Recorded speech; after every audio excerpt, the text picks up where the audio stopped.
video vir vandag. En vandag is die groot idee wysheid. Wysheid is om te weet wat die regte ding is om te doen en dit te doen.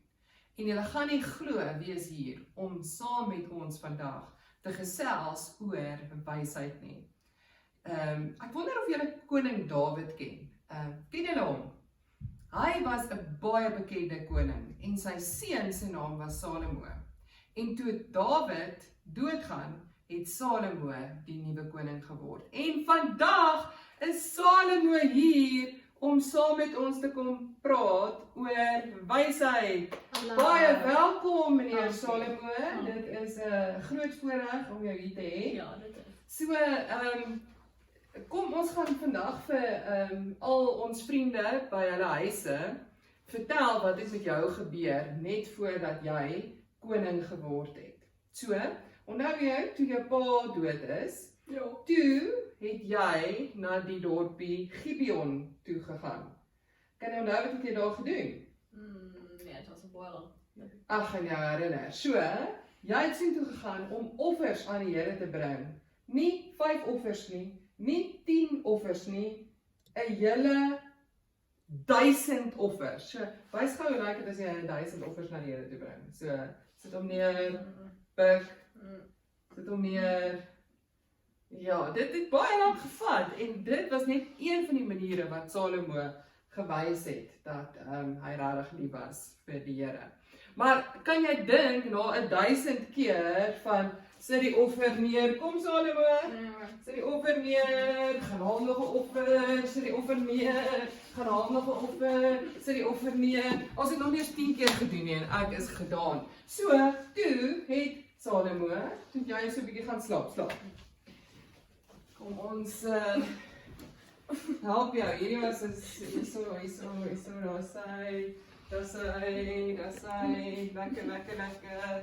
Daar sy, hier's vir jou 'n hasiekie. Okay. So, toe het Salomo in slaap geraak en 'n amazing ding het gebeur. Die Here het met Salomo gepraat in sy slaap.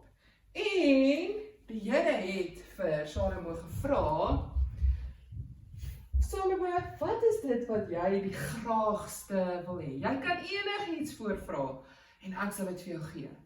Nou dink julle, Salomo het gedink, ek wil 'n bietjie ka-ching, ek sou definitief daarvoor gevra het. Of dink jy, Salomo het gevra vir dat hy baie sterk moes gewees het? Nee, hy het nie daarvoor gevra nie. Dink julle, hy het gevra vir groepies, dat hy baie populêr moet wees, en almal van hom moet hou? Nee, hy het ook nie dit gevra nie. Wat Salomo voor gevra het, is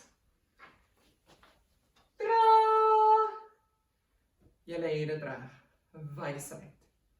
So, kom, Salomo, sê gou vir my, jy het gevra vir wysheid, Ja. en het die Here dit vir jou gegee? Ja. Ja. Baie wys. Ja, dit is die waarheid. As ons dink aan koning Salomo, is die eerste woord waaraan ons dink is wysheid.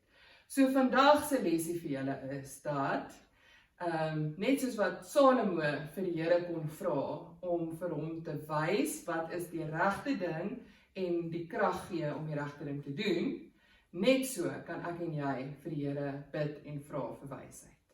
So ek hoop dat almal by die huis sal onthou in die oggend vroeg as jy opstaan om heel eerste dinge in die oggend vir die Here te vra. Here, gee my vandag wysheid. En wysheid is om te weet wat is die regte ding en om dit te doen. Well done. Bye! Bye.